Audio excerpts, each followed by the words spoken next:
Back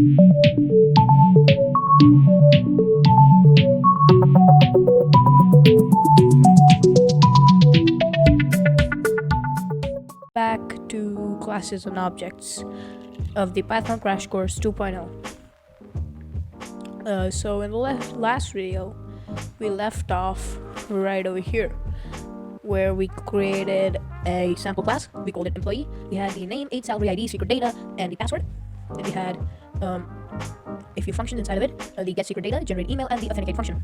And then we created 4 employees for our corporation: Tim, Chadwell, and Sparky. We assigned them ages, salaries, and their IDs. And then we also tried out these functions: the get secret data, generate email, and the authenticate function. So in this video, what I want to do is I just want to show you how you can manipulate the attributes of class objects. So let's say we have this imp1, right? The first employee. And let's say it's his birthday. So employee 1, Tim, is right now 30 years old. So, and then it's his birthday. So then he becomes 31. So how do we change that? If we do this, so not the best way to do it, just redefine it. So let's say that we have a list called months. And that month is we see Jan, Feb, March, May, June, July, August, September, October, November, December, as you see. Okay, so we have the 12 months. Every time it is August, Tim has his birthday. Okay, every day in August is Tim's birthday. So for all the 31 days, he keeps on receiving happy birthday messages, which are very annoying. So what do we want to do?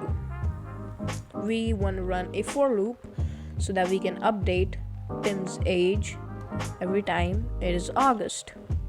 So we run a for loop for month. In month, if the month is August, then emp1 dot age plus equals 1. So we're saying that we iterate through this list of months, and whenever the month is August, whenever we reach August, so January, February, March, April, May, June, July, August, we reach August, the employee age goes up by 1. And in this case, it will be 1 year.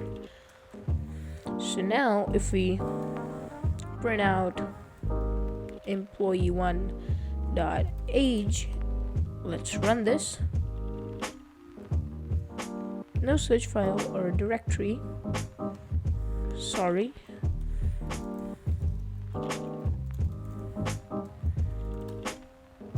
$31. So earlier when we defined it, it was 30, but now it is, as you can see in the terminal, 31. We can do the same with the other things, right? So let's say Sparky has been doing good. So he is the 4th employee. And if he's doing good, we would obviously increase his salary. Though instead of age, we do salary, and here we can do $1,000 more. Okay, so let's say our financial year starts in August, and every time we reach August, we increase Sparky's salary by $1,000, and at the same time we decrease Chad's salary by $50 because he has been slacking off lately. Minus 50. And so we can do this for 3 years. Just add another for loop for I in range of 3.